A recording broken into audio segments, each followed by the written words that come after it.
Aprovecho antes de que se conecte el resto de la gente para decir que la revista Padres y Colegios tiene contenidos en abierto y va dirigido a padres y madres con hijos e hijas en edad escolar. Así que hay varias secciones, todas ellas muy interesantes, cargadas de contenido, como digo, de forma totalmente gratuita. Uno se puede inscribir y recibirá de forma mensual todos esos adelantos y noticias de la página web. También aprovecho ya estos segundos para animaros, por favor, a participar de forma activa, ya que estáis aquí, y sacar el máximo provecho a la experta en trastornos de la conducta alimentaria que tenemos hoy con nosotros. Este es un tema muy concreto en el que seguramente las personas que se hayan conectado pueda ser que conozcan casos o tengan casos de allegados que estén afectados de este tipo de trastornos, con lo cual os animo a que, si no queréis, digamos, ahondar mucho en las preguntas de forma muy personal, simplemente, pues eso, hagáis unas preguntas sin concretar, yo las iré leyendo, ¿de acuerdo? Podéis participar tanto por el chat como por la zona de preguntas y respuestas, o cuando acabe la ponente también podéis utilizar la opción de levantar la mano, yo os daré paso, os abriré el micro y podéis hacer vuestra intervención. Pero recuerdo que esto es grabado, con lo cual si alguien no quiere que se le escuche la voz, pues simplemente con que escriba su pregunta, yo ni siquiera leeré de quién es, y se podrá de esta manera interactuar con la ponente y saber un poquito más sobre el tema. Bienvenida otra vez al segundo webinario de la revista Padres y Colegios desde esta vuelta al colegio. Eugenia Moreno García es psicóloga especialista en psicología clínica y también es experta europea en psicoterapia por la Federación Europea de Asociaciones de Psicólogos. Además, es fundadora y directora de la clínica CTA, que está especializada en trastornos alimentarios y en obesidad. Además, es experta en mindfulness y terapia focalizada en la compasión. Además de todo ello, también ha sido docente en diferentes másters y centros de formación especializada tanto en mindfulness como en trastornos alimentarios. Y hoy nos va a hablar, como hemos dicho, de los trastornos de la conducta alimentaria en el seno familiar, en los hijos, ¿no? Aquí, a lo largo del webinar, lo que nos va a enseñar nuestra ponente es cómo prevenir esos trastornos de la conducta alimentaria, también cómo detectar esas primeras señales de alarma que se pueden producir, cómo actuar además frente a ellas y sobre todo cómo prevenirlos, ¿no? Cómo prevenir esos trastornos y sobre todo pues esas complicaciones que puede haber en un futuro que pueden ser más difíciles de abordar si todo esto, digamos, se va desarrollando. Y ahora ya te doy paso. Pues nada, muchísimas gracias, Paloma, a la invitación, a ti y a la revista, bueno, a todo el equipo. Y bueno, voy a intentar, a pesar de que hemos cogido un poquito de tiempo, pero al menos dar los aspectos claves para que las personas que están escuchando pues tengan una idea de esos aspectos, cómo detectar y sobre todo líneas de prevención. ¿Vale? Voy a compartir la pantalla. Vale, pues perfecto. Vamos a ver. Sí, aquí estamos. Vale, pues me pongo por aquí, así me veo. Bueno, a ver, en primer lugar, bueno, ya me ha presentado Paloma, con lo cual poco que presentar de la clínica, que somos un centro concertado aquí en la Comunidad Valenciana y un centro de referencia en trastornos alimentarios, como has comentado.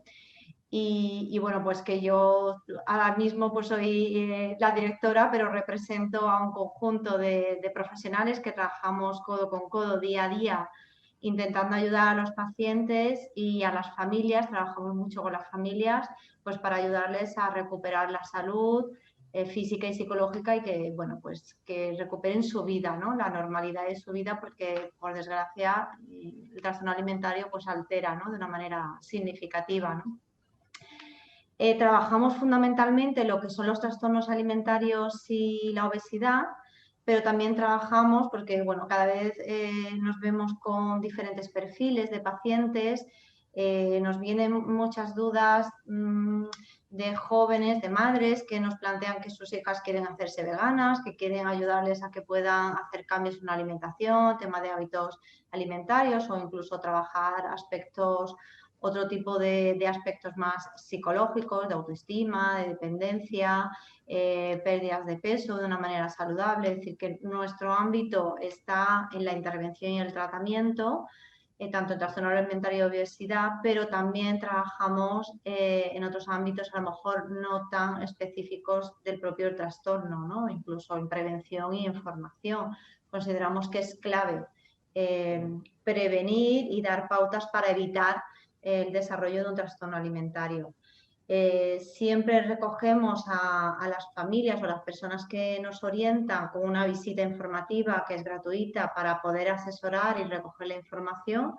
Y como os decía, hacemos una evaluación de los diferentes profesionales para conocer de manera muy personalizada cada caso y poder valorar cuál es el tratamiento, la intervención más adecuada según un poco los síntomas, la gravedad, la frecuencia que esto tiene. Sí que quería que supierais, que creo que es importante y es una pregunta que me hacen en muchas exposiciones, que la mayoría de los pacientes, de las personas que acuden, pues se pueden acoger a diferentes ayudas, tanto pues del seguro escolar, la gran mayoría, que desde tercero de la ESO hasta los 28 años lo cubre. Hay otro tipo de ayudas con organismos tanto públicos como privados, y que, bueno, pues es que esto es un gran alivio para las familias, ¿no? Cuando están sufriendo el día a día, ¿no? del trastorno alimentario, tener este soporte económico.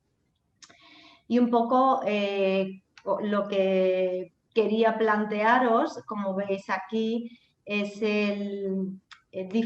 conocer un poco lo que es el trastorno alimentario. Voy a hacer una pincelada de 2 diapositivas, pero hay muchos mitos e ideas erróneas respecto a lo que es, al menos una pincelada rápida, que esto nos ayuda un poco a situarnos en lo que son los factores de riesgo y las señales que nos van a indicar que se puede estar empezando y puede haber una sintomatología. Y sobre todo lo que voy a daros claves para la prevención del desarrollo de los trastornos alimentarios. A mí me gusta mucho esta diapositiva porque el dibujo no lo hizo una paciente, que ilustra muy bien realmente cómo acaba, ¿no? Cómo se siente una chica. Digo chica porque la gran mayoría son chicas, 1 de cada 10 son chicos, con lo cual normalmente acabamos hablando en género femenino. Pues bueno, que se sienten totalmente atrapadas por una enfermedad donde están ajenas, ¿no? Como veis, el fondo a su vida cotidiana. Y esto es lo que refleja que, pues, que acaban deteriorándose de una manera progresiva su salud, pero también pues, el resto de ámbitos, su vida familiar, social, a nivel psicológico, a nivel escolar o a nivel laboral. El trastorno alimentario es la tercera enfermedad mental más frecuente en la etapa de la adolescencia y en la juventud. Y bueno, es una enfermedad grave que provoca pues, en un porcentaje muertes y que provoca deterioros, a veces en algunos casos psíquicos importantes. Por esto, cuanto antes se detecte, y por supuesto prevenir, pero cuanto antes se detecte, lo que es el tratamiento va a ser mucho mejor. ¿Por qué digo esto? Porque a veces hay un mito y una idea de bueno, pues ya lo aceptarán, ya lo verán. Uno de los síntomas fundamentales es que ellas no reconocen que tienen un problema. Y ahí está la labor de la familia, del entorno cercano, a nivel escolar, de profesores, de poder detectar a tiempo estos síntomas para poder intervenir lo antes posible y evitar esas posibles complicaciones. Entonces, yo destaco esto mucho, ¿no? Para poder intervenir de la manera más eficaz. Y además también comentar que lo que es muy frecuente es que acaben pasando de un diagnóstico a otro. Normalmente suelen empezar con unas fases más restrictivas, lo que conocemos de la anorexia. Un porcentaje, si no se va tratando, las estadísticas nos dicen que aproximadamente como el 75% o 3/4 partes de pacientes acaban pasando a formas purgativas o de bulimia, También quiero destacar que no hace falta vomitar para tener un diagnóstico de bulimia, que es otro de los mitos más frecuentes. En algunos pacientes inician con la bulimia, pero bueno, las edades de inicio, 13, 14, 15 años, suelen ser fases más restrictivas de anorexia. La bulimia suele tener una edad de inicio un poquito más tardía. En general, estoy hablando en rasgos generales, ¿vale? Y es bastante frecuente que un porcentaje de pacientes haga un itinerario luego a un trastorno por atracón y a obesidad. Estoy hablando a lo largo ya de los años. Esto no es un periodo de tiempo corto, sino en un periodo de tiempo largo. Tenemos muchos pacientes que nos describen con 20 y tantos o 30 años todo este itinerario cuando recogemos la historia clínica. Entonces, cuanto antes detectemos, intervengamos, podemos evitar todo este sufrimiento posterior de estas personas y del entorno cercano, y que además acaba provocando la sensación en muchos de ellos que esto forma parte de mí, esto es mi problema o esto yo soy así, y hay que transmitirles que tú no eres así, tienes un problema, tienes un trastorno que tiene curación, que tiene solución y que hay que resolverlo, ¿no? No forma parte. Llega un momento en el que ellos ya se acaban identificando totalmente con esa sintomatología. Entonces, claro, la gran pregunta es cómo se inicia un trastorno alimentario. Además, pues cualquier padre, ¿no? Dice, pero ¿cómo han llegado hasta aquí? ¿Cómo puede ser que a veces no nos hemos dado cuenta? Es algo tan silencioso y progresivo que no nos hemos dado cuenta. Pues comentar que deciros que hay como 3 factores, agrupamos 3 factores, los que llamamos factores predisponentes, factores precipitantes, que serían los predisponentes, es como un vaso que se va llenando progresivamente. Los precipitantes sería, bueno, la última gota del vaso, y los mantenedores son todos esos factores que están haciendo que se mantenga el propio trastorno alimentario. En la prevención lo que tenemos que intervenir sobre todo son sobre los factores predisponentes. ¿De qué manera podemos proteger? Porque si hay factores de riesgo, protegerlos para evitar que desencadene el propio trastorno alimentario. En la prevención, luego en los mantenedores, en el tratamiento vamos a intervenir sobre todo con los mantenedores, y también luego con los precipitantes para la propia prevención y el riesgo que pueda tener en los pacientes. ¿Cuáles serían un poco de estos factores predisponentes? Luego comentaré en la prevención aspectos claves, pero hablaremos por un lado de los aspectos socioculturales, la presión. Vemos que cada vez más hay una hipersexualización de las chicas, ¿no? Cada vez es como que se visten, se maquillan, antes visten como si fueran adultas. Hay una presión hacia un modelo estético corporal determinado, y esto es un factor que en cierto modo tenemos toda la sociedad. Pero si además ha habido un sobrepeso, hay una insatisfacción personal, son chicas con una baja autoestima, si ha habido historias de bullying o de acoso, son factores que predisponen. Si hay una tendencia a valorar en exceso, ¿no?, en lo que son el aspecto físico, la moda, la ropa, son factores que predisponen. Os estoy hablando así a rasgos generales. Los desencadenantes más típicos suele ser la etapa de cambio de la pubertad. Si hay una menarquia temprana, es decir, si inician pronto y el resto de sus compañeros, pues a veces nos encontramos con edades donde una chica se desarrolla muy pronto, tiene el cuerpo de una mujer cuando es una niña, y el resto de sus compañeras tienen el cuerpo de unas niñas. Esto es un factor de riesgo y a veces puede ser un precipitante. Se puede convertir a veces en factores predisponentes y a veces en propios precipitantes, ¿vale? La insatisfacción, o que estén a dieta, o el sobrepeso, el inicio a hacer dietas tempranos, son factores tanto de riesgo como precipitantes. A partir de ahí pueden empezar a obsesionarse por su aspecto físico, a valorarse en función de su aspecto y puede ser, como os decía, esa gota que ha terminado el vaso. A veces un precipitante puede ser una enfermedad cualquiera que ha provocado una pérdida de peso y a partir de ahí esa gota empieza a obsesionar.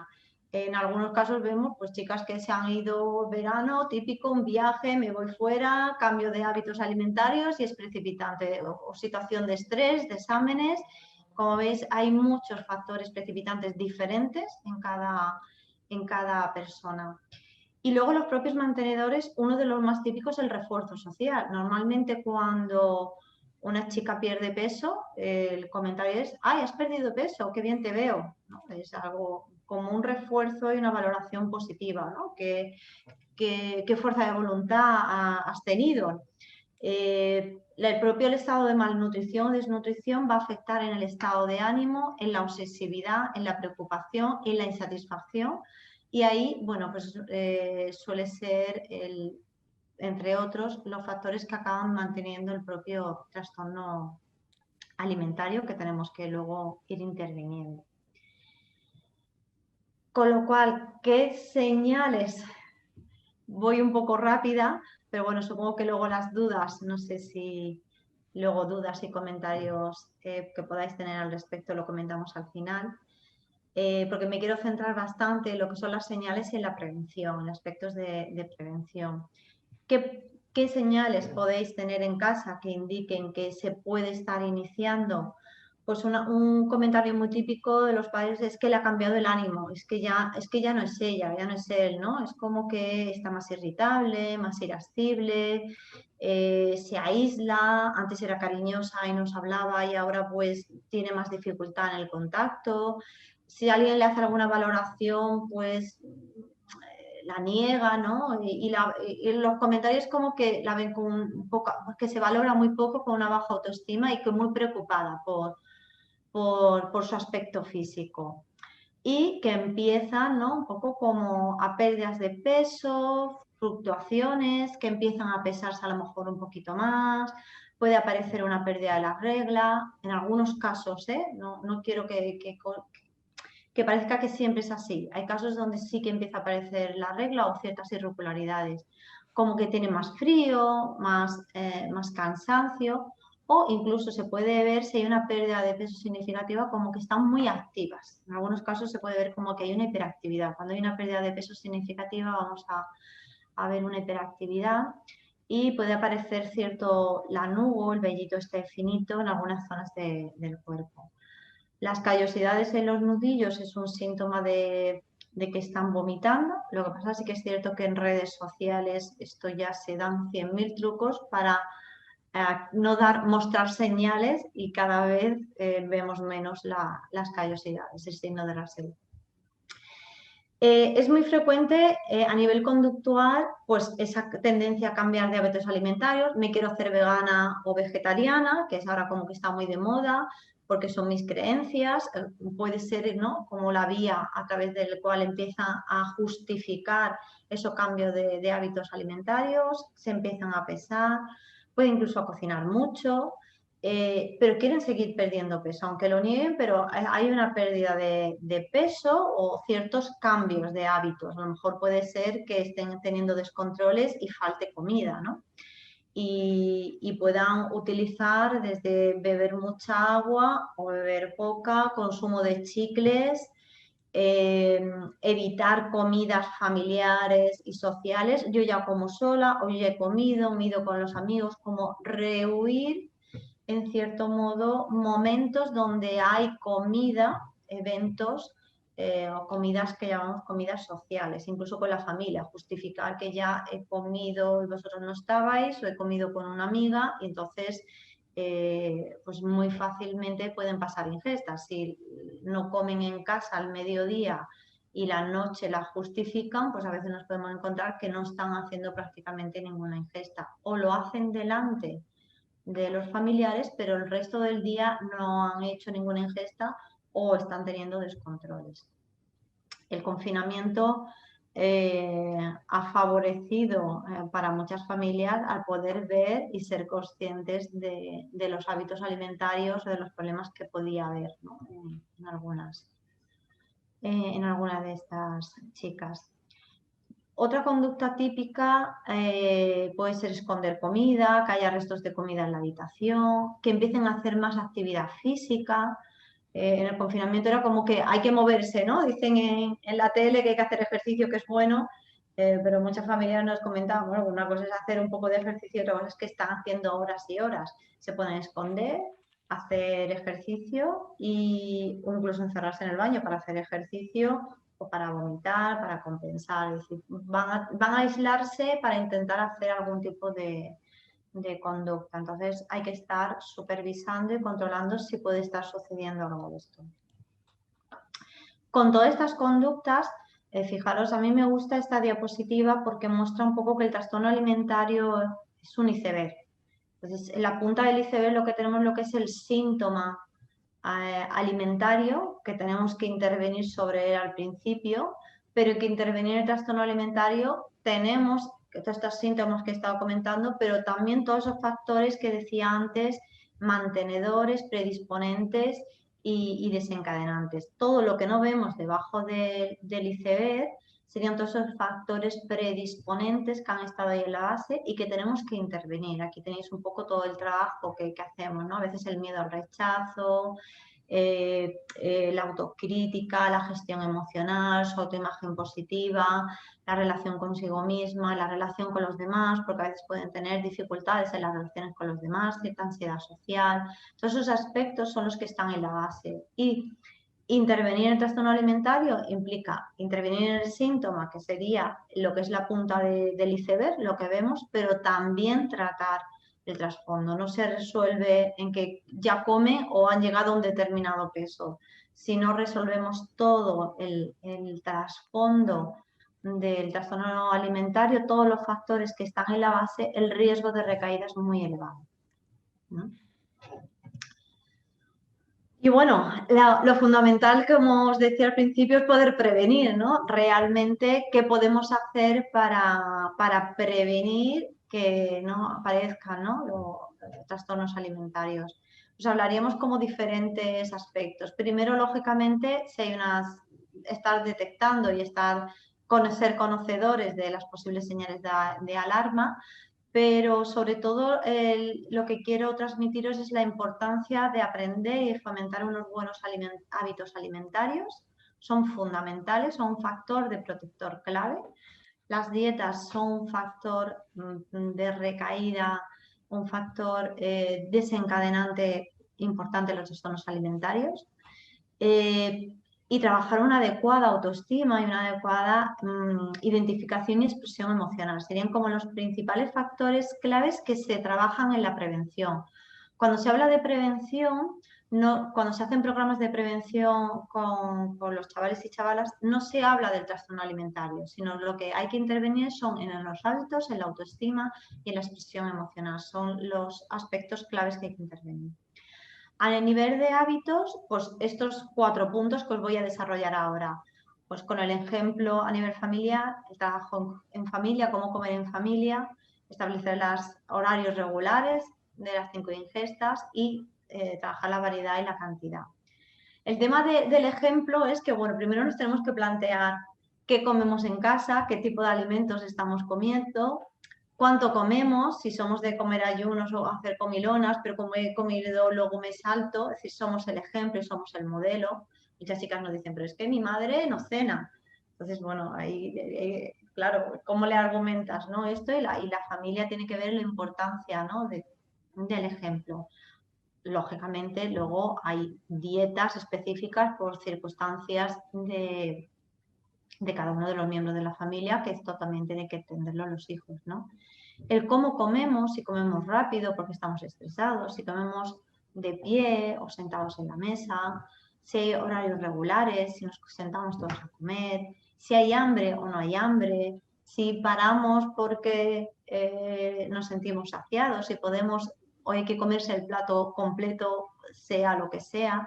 Estos son aspectos muy claves, ¿no? Que tenemos que analizar todo. Y además, Un factor protector, que esto se ha visto en las diferentes investigaciones de prevención, es comer en familia. Y comer en familia en un ambiente agradable. Y comer todos lo mismo, ¿no? Y como veis, sin móviles, porque ahí está el ejemplo, ¿no? Si estamos comiendo, viendo la tele, atendiendo el móvil, pues estamos transmitiendo que la comida no es un momento fundamental, ¿no? Sino que al final el móvil es lo importante. ¿Qué hay que transmitir? Pues que hay una comunicación, que somos conscientes, que saboreamos, que disfrutamos de la comida, que hay una actitud positiva frente a los alimentos. Es decir, los alimentos, evitar tratarlos como los alimentos que engordan o que adelgazan, sino hablar de hábitos alimentarios, no estar hablando de aumentar o perder peso. Si estamos hablando de que tengo que ponerme a dieta porque esto engorda, que fíjate, ahora he cogido unos kilitos, todos esos mensajes les están llegando a ellos. Y el mensaje es, yo ahora soy pequeño, pero cuando sea mayor voy a hacer lo que dice mi madre o lo que dice mi padre. Entonces hay que revisar esos ejemplos, hay que revisar esos hábitos familiares porque son un modelo, un ejemplo que probablemente hay un riesgo, ¿no?, que sigan, ¿no? Y es un factor, como os decía, de riesgo. Los horarios regulares son fundamentales, como sabéis, en todo lo que son los hábitos alimentarios, porque nos fomentan además el autocontrol. Es decir, si yo he comido a la 1, cuando llega a las 9 de la noche, llego a casa, tengo un hambre voraz, ¿no? Y no estoy favoreciendo realmente la regularidad de mi cuerpo. Entonces, todos estos aspectos es importante transmitirlos. Todos comemos, todos desayunamos. No es que yo no desayuno porque no me tomo el almuerzo. Bueno, pues tener unos hábitos adaptados, como os decía, lógicamente a cada uno de los miembros de la familia. Y ahí está el ajustar la cantidad a la edad y el nivel de actividad física de cada uno de ellos y la variedad. Utilizar alimentos frescos, poco procesados, bueno, pues esto un poco en hábitos, ¿no? Sin obsesionarse, lo digo porque tenemos como hay modas, ¿no?, de determinados alimentos en determinados momentos o alimentos que hay que evitar o que hay que incorporar. Entonces, lo que sí que aconsejamos es que no haya obsesividad, porque la obsesividad hacia determinado tipo de alimentación, a veces hay una obsesividad en una alimentación tan sana y esto es un factor de riesgo de recaídas después. Muchas chicas llegan y dicen, es que tomo una alimentación muy sana. La familia nos dice, pero ¿cómo puede ser que haya desarrollado el trastorno alimentario si tiene una alimentación muy sana? Bueno, pues quizás esa obsesividad de la alimentación sana, porque están asociando alimentación sana a no tomar ningún tipo de alimento que se salga del repertorio que consideran adecuado. Nosotros siempre hablamos que hay que ser flexibles y que hay que predominar, pues como decía, los alimentos frescos, cocinados en casa, frente a los procesados, pero si un día pues me tomo un alimento procesado o me voy fuera, me voy de picoteo o tengo lo normal dentro de nuestra comida y de nuestro entorno social, ¿no? La ansiedad y la prohibición por los alimentos van a favorecer los descontroles, ¿no? Bueno, aquí tenéis algunos ejemplos que el equipo de nutrición pues, bueno, pues nos indican para desayunos, almuerzos o meriendas para fomentar. Y no sé si sabéis, el plato de Harvard es, bueno, pues a nivel nutricional que se está recomendando como plato único o como dos platos, ¿no? En un primer plato que predominen las verduras, los vegetales, y en un segundo plato, aquí está, el plato está planteado como la cantidad y la variedad a tener en cuenta como plato único. Pero como os decía, lo podemos dividir en primer y en segundo plato de igual modo. Estos serían los hábitos alimentarios como un factor de protección, pero en especial tenemos que trabajar la autoestima, la seguridad en ellos. El no reforzar el perfeccionismo, el valorarse en función de los logros, de los resultados, de metas imposibles, de agendas completas, de manera que al final se valoran en función de un resultado, sino fomentar la autonomía, la confianza de ellos, la sociabilidad, son factores que les va a proteger mucho. Y ahí está unida la autoestima con las emociones, es decir, el que puedan aceptar sus emociones va a ayudar a que y aceptar sus cualidades y sus defectos va a ayudar a aceptar sus emociones y su cuerpo. Esto está muy unido. Cuando ellos no aceptan su cuerpo, hay una gran dificultad en conectar no solamente con el cuerpo a nivel de imagen corporal, sino en sí mismos, en cómo se sienten, en reconocer sus aspectos buenos y malos, como dicen ellos, ¿no? Y aprender a valorarse, y también hay que aprender a cuidarse. Y un aspecto fundamental aquí que trabajamos es el autocuidado. Y si me cuido es que me conozco, me respeto, me conozco tal cual soy y sé lo que necesito en todo momento. Entonces, esto va a implicar el poder reconocer y el poder validar, lo que llamamos a nivel de psicología, poder validar las emociones. Sabéis que ahora se habla mucho, ¿no? de la validación emocional, de aceptar, que puedan identificar qué están sintiendo en cada momento. Normalmente la etapa de la pubertad, la adolescencia, es una etapa de cambio muy importante, donde pues están muy asustados con todo lo que les ocurre, con el vaivén de emociones.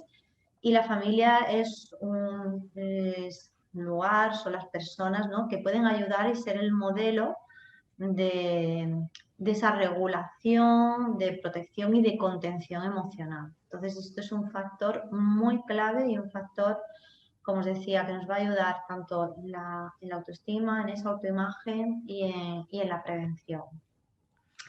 Por supuesto, aspectos como no darle importancia al peso, a la talla, a la figura, es decir, no voy a ser mejor o peor según tenga un peso o un aspecto corporal. Y ahí esto implica esta etapa de cambio de ellos, ¿no? Me he visto diferente a cómo me han vestido en mi casa, me revelo un poco, pero bueno, hay el aceptar y validar ese aspecto, y tú no eres igual a un aspecto, vales mucho más, ¿no? Por supuesto, no utilizar comentarios ni motes respecto a su aspecto y el cuerpo. Entonces, es que en mi casa me llamaban la bolita o me llamaban la vaquita. Era muy cariñoso, ¿no? Pero acaba teniendo una etiquetación negativa que va a influir en su autopercepción. No dar demasiada importancia a la comida o la alimentación, no ser obsesivos en todo esto. Y un factor protector, como os decía, es al intentar al menos una vez al día comer todos los miembros de la familia juntos. Que sea un momento, por supuesto, de relax, de compartir, de expresar, ese lugar a veces, ¿no?, de donde me siento seguro, ¿no?, que tiene que ser el ámbito familiar. Y desarrollar el espíritu crítico en el adolescente frente a los medios de comunicación. Y aquí, ¿por qué? Porque además tienen mucho acceso a Internet, a redes sociales, a una gran influencia de todos estos medios, que está además relacionado. Cuantas más horas utilizan las redes sociales, proporcionalmente hay un aumento en la insatisfacción corporal, un aumento en la insatisfacción personal, y es un factor de riesgo. Cada vez se están haciendo más estudios en esta línea, porque precisamente pues, hay redes, hay entornos que favorecen, ¿no?, la valoración de una imagen en un aspecto físico. Entonces, fomentar el espíritu crítico de todo este entorno, de toda esa influencia sobre el modelo estético, es un factor de protección muy importante. Y bueno, no sé si me he pasado un poco, Paloma, de la presentación. Todo perfecto, vamos. Yo creo que ha estado dentro del tiempo, además, dado que hemos empezado 5 minutitos más tarde. Perfecto. Vale, pues hasta aquí, y ahora pues todas las preguntas que queráis hacerme, dejo de compartir. Vale, perfecto, muy bien. Pues sí que teníamos algunas preguntas, muchas gracias, me ha parecido muy interesante. La verdad es que me han surgido muchas preguntas que me gustaría hacer, pero voy a dar paso por orden a las que nos habían realizado. La primera venía de mano de Inma. A ver, Inma quería intervenir. A ver, vamos a ver. ¿Dónde está la intervención? Aquí está, perfecto. Inma, te voy a permitir hablar, ¿de acuerdo? Para que puedas hacer la pregunta. Inma, ¿nos escuchas? No, creo que no nos escucha. Tiene el micro apagado, parece. Le he activado el micro. Ah, sí, pero lo tiene apagado. Bueno, si no, no pasa nada. Si no, podemos pasar a la siguiente pregunta. O Inma, también si quisieras nos lo podrías hacer la pregunta por el chat. ¿De acuerdo? Si te parece bien. Pero bueno, sí que había otra pregunta de Anabel que nos decía que si hacías consultas online. Sí, porque precisamente ya hacíamos antes del confinamiento para personas bueno, que salían de Valencia, del entorno por motivos de estudios y a raíz del confinamiento pues hemos desarrollado totalmente el servicio online y estamos manteniéndolo además como medida de protección y de contingencia por el COVID. Vale, de acuerdo. En este caso, facilitarás de todos modos, como nos van a pasar la presentación y se va a facilitar a todos los participantes, supongo que allí tendréis una serie de enlaces, ¿no? Con tu contacto y demás. Sí, sí, en la presentación estaba, me pueden Perfecto. escribir a mí que es eugenia@clinicacta.com o a la clínica, pueden entrar a la página web que van a encontrar ahí totalmente el contacto. De acuerdo, perfecto. Muchas gracias. Pues mira, te voy a pasar a hacer la siguiente pregunta. Ahora que se ha cambiado, que casi las tendencias físicas son una moda, puede que haya, digamos, virado desde la delgadez extrema de las modelos hacia quizá un culto al cuerpo más de gimnasio, ¿no? Más de curvas y musculados y demás. ¿Hasta qué punto una persona que, a pesar de hacer deporte, quizá comienza a obsesionarse por esa ingesta de proteínas, por saber qué cantidades come, por tomar todos estos batidos y demás, esto puede llegar a ser o a derivar en un trastorno de la conducta alimentaria? Sí, esto está siendo muy frecuente, Sí. el que empiezan en el gimnasio y a partir de ahí se desarrolla. Claro, a lo mejor la pérdida de peso no es tan significativa porque esa persona está como muy musculada, puede aparecer, pero sí que en la evaluación vemos el resto de sintomatología. A lo mejor el peso no es un IMC extremo, pero sí ha habido una pérdida de peso significativa y sobre todo la obsesividad y el tipo de relación con la comida. Es decir, lo que nos tenemos que centrar no es únicamente en el peso, sino esa obsesividad, ese miedo, esa relación con la comida que no es normal ni con su cuerpo. Y puede desencadenar y en muchos casos acaba desencadenando un trastorno alimentario.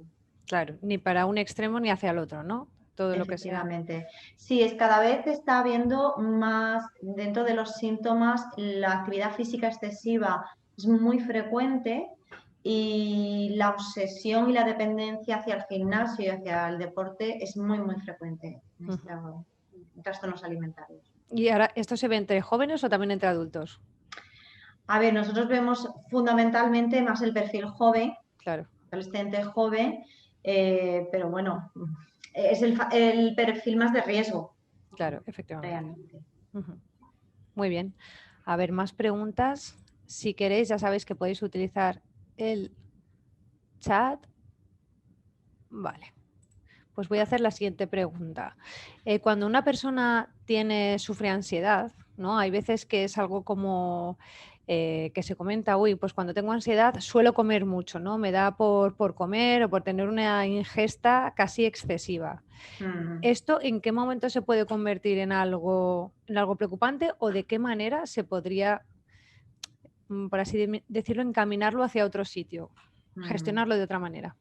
Sí, esto sería la alimentación emocional, que todos tenemos. Alimentación emocional, jolín, qué interesante se terminó. Sí, sí. Justo hacíamos unos cursos de formación de alimentación emocional porque, claro, todos tenemos una alimentación emocional. Es decir, ¿quién no ha comido más porque estás contento o porque estás nervioso o porque, pues todos, es decir, aquí nadie nos libramos, ¿no? Claro, el problema es con qué frecuencia me sucede esto, porque si todos los días acabo teniendo una comida de este tipo, pues ya no es normal. Si además es una gran cantidad, pues podemos estar haciendo el paso a lo que es un trastorno por atracón De acuerdo. y acabar desarrollando una obesidad. Entonces, bueno, ahí lo que evaluamos realmente de lo que puede ser algo normal, normalizado para cualquiera, ¿no? O podemos tener un evento X y acabamos comiendo de más y dices, no tenía hambre pero me lo acabo comiendo. Pues esto Sí, a todos nos ha pasado, ¿no?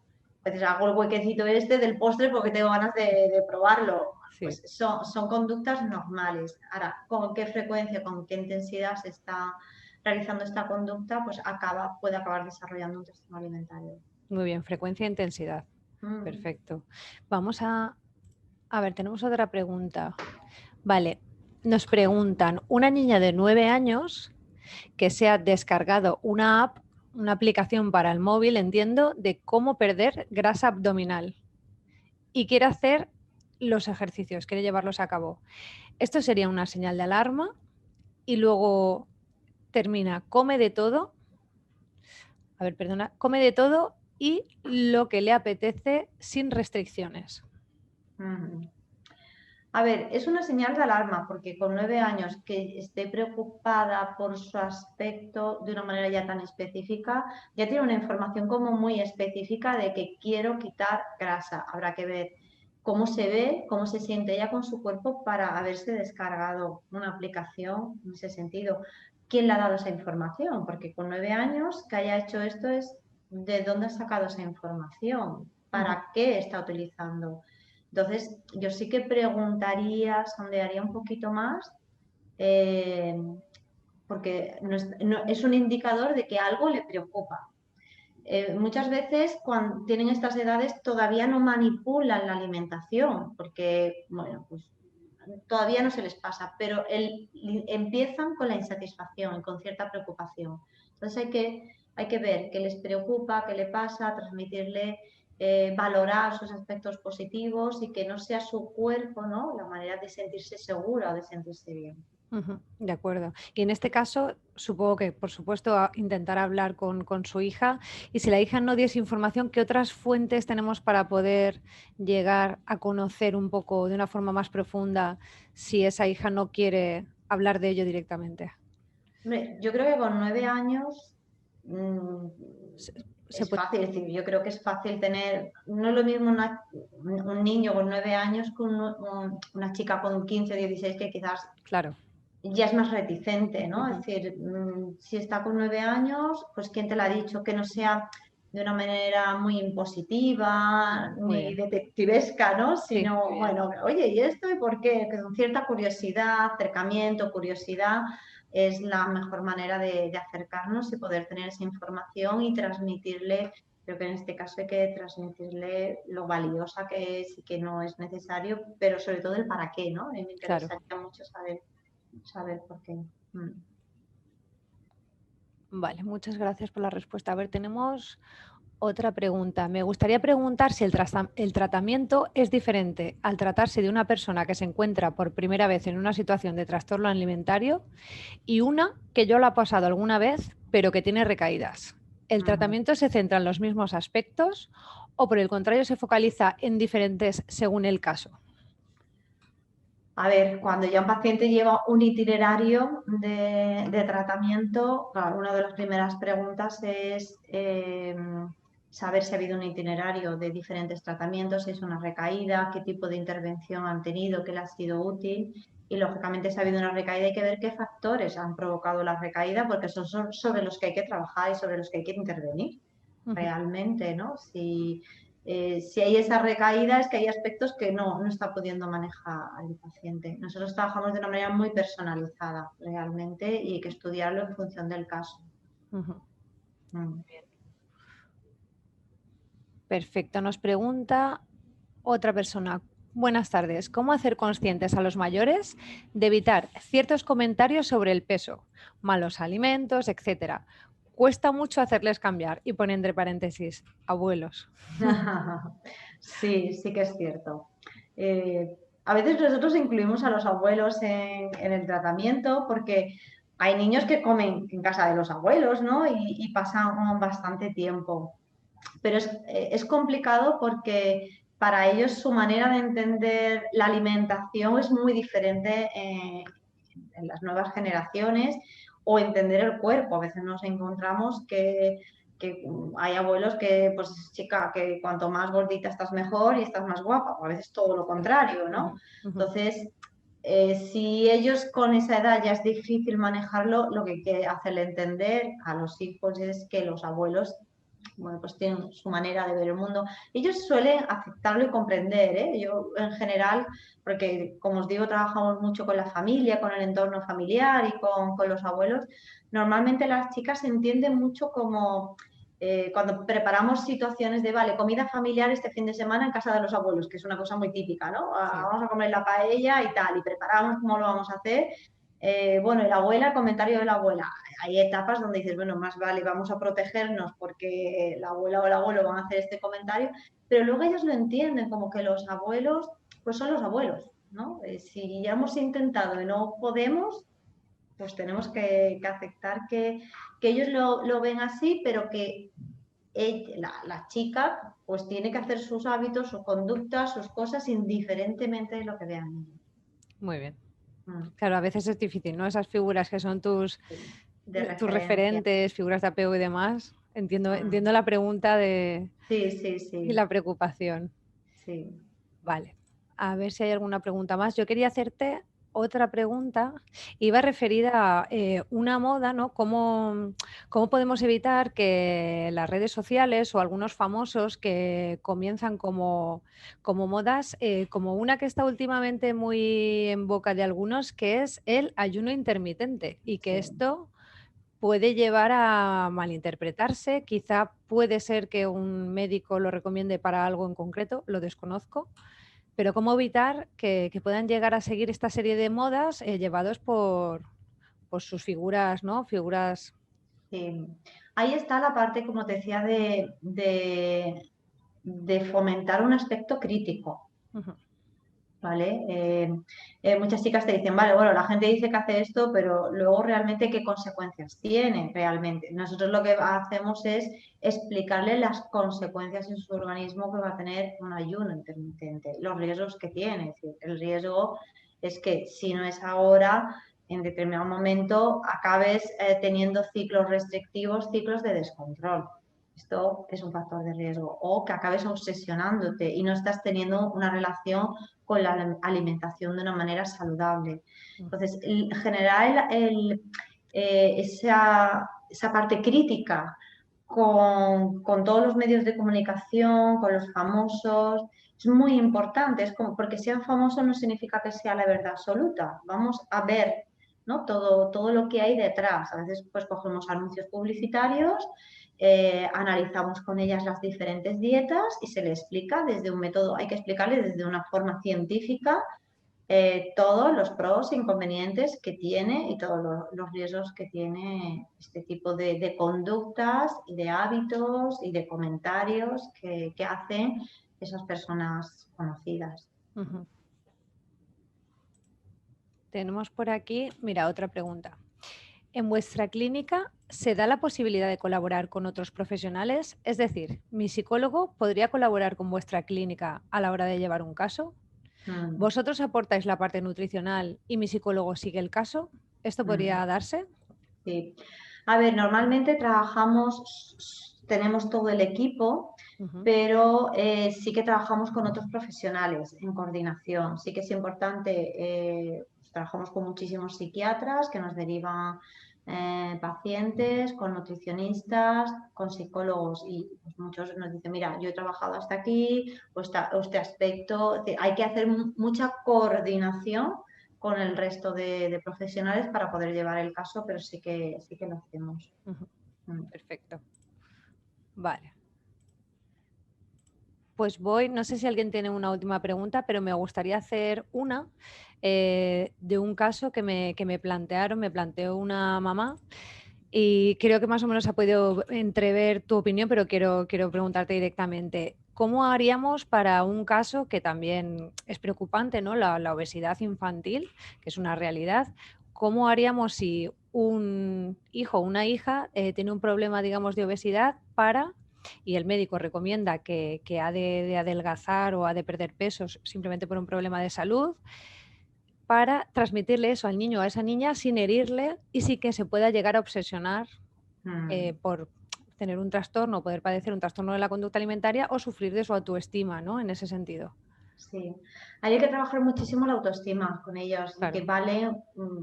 valen por encima de su peso y de su aspecto físico. El aspecto de la autoestima, de la seguridad y la confianza en estos niños es muy clave. Ujú. Como he dicho antes, es un factor de riesgo. De un niño con obesidad puede ser un factor de riesgo o un obeso adulto o un trastorno alimentario posterior, porque Ujú. hay que ver qué tipo de comentarios reciben su entorno cercano, hay que protegerlos mucho. A veces son niños que reciben bullying, que hacen comentarios, que normalmente dicen, Exacto. bueno, yo no le daba importancia, pero vemos que sí, que eso ha mellado su autopercepción de una manera significativa. Entonces hay que trabajar mucho su autoimagen y trabajar todo el tema de hábitos alimentarios no desde la dieta, Muy bien. no desde la dieta, sino desde los hábitos, desde Ujú. tu salud. Ujú. Esto es fundamental. Tenemos muchos pacientes, ahora hace una semana hemos puesto el post de una paciente, su testimonio, que ella como relata que desde pequeñita la pusieron a dieta y esa sensación de que el médico, ¿no? Era como que le decía a mi madre, ella lo nombra, decía a mi madre como que había algo que fallaba en mí, que era una niña muy mona, pero estaba gordita, ¿no? Y el estar gordito es como, ahí estás ya sellado y etiquetado y esto se queda por siempre, ¿no? Hay algo malo en ti. Y ese aspecto hay que cuidarlo mucho, porque es Ujú. un factor de riesgo, como decía, y esto acaba provocando, vale, hago la dieta que me han dicho, pues a la dieta hay un riesgo de que acaben comiendo escondidas, de que empiecen a tener atracones o que empiecen luego a hacer una pérdida de peso significativa por ese rechazo a sí mismos y ese rechazo a su propio aspecto. Entonces, Ujú. cuidarse, trabajar la autoestima es muy clave y cuidar cómo se relacionan con la comida. Ujú. Muy bien. Cuidar la Mm. autoestima, ¿no? Y quizá lo que tú dices, hábitos saludables, siempre Sí, enfocarlo frente a eso, ¿no? La salud y no frente a una pérdida de peso que no. sí, en estas etapas no estar hablando de dietas, Muy sino bien. vamos a hablar de hábitos de salud. Comida sana, hábitos Sí. Sí, lo saludables. que pasa es que comida sana, hoy en día yo pongo siempre las Tam- comillas con la comida sana, porque es como si Vale, come sano, pero al final come sano, es que come manzana y filete a la entiendo. plancha y eso no es sano. Muy buena puntualización. Hábitos saludables. Genial. Claro, lo Ujú. digo porque es que vemos mucho en el entorno, veo familias que dicen, no, si come sano, pero a ver qué es come sano, es que come verdura, me parece fantástico, pero es que hay que comer variedad y hay que comer cantidad, Ujú. tiene que haber todo un equilibrio. Sí, muy interesante la puntualización, que de hecho se utiliza mucho, o sea que Sí, sí, sí, sí, sí, sí, sí, sí. genial. Y es que acaban colándose ahí eh, esas conductas de la comida saludable y acaba desarrollando posteriormente, pero es que come saludable, pero vamos a Entiendo. nombrar bien esto. A especificarlo, ¿no? A llamar Sí, todo por su nombre y evitar males mayores. efectivamente. Muy bien. Vamos a ver, creo que hay otra pregunta en el chat. Sí, dice, ¿crees que involucrar al niño en la selección de alimentos, cocina, etcétera, puede ser una buena estrategia para que tenga una adecuada relación con la comida? Bueno, se suele recomendar pues que ellos cocinen, que prueben, que experimenten, pues que mezclen alimentos. Y esto es bueno, y esto está considerado desde la alimentación consciente, ¿no? Oye, pues voy a probar esto, y es bueno. Lo que hay que cuidar es que no se obsesione, me explico, porque una de las conductas señales de alarma es cuando empiezan a obsesionarse en cocinar y acaban cocinando para todos, pero ellos no se lo comen. ¿Vale? Esto es muy Interesante. típico. Sí, sí, se hacen grandes cocineros, pero que se lo coman los demás. Ellos no sé, ellas no se lo comen o comen una cantidad muy pequeña. Entonces, bueno, por supuesto, es probar, experimentar, cocinar, si les interesa, fantástico. Muchas gracias. A ver, creo que, creo que ya no tenemos más preguntas. No. Y ya se han hecho las 6. Así que Bueno, creo que voy a dar por finalizado el webinario. Muchísimas gracias, Eugenia. Me ha parecido súper interesante. La verdad es que yo personalmente he aprendido un montón de términos interesantes que usar y cuáles no usar también. Y yo creo que todos han podido aprender algunos tips, ¿no? para detectar estas señales y prevenirlas. Muy Así que bien. muchas gracias por estar con nosotros. Muchas gracias a todos los suscriptores y todos nuestros oyentes. Y nada, nos vemos en el próximo webinar. Muchas gracias, Eugenia. Muchas gracias a vosotros. Hasta luego. Saludo, adiós. Adiós.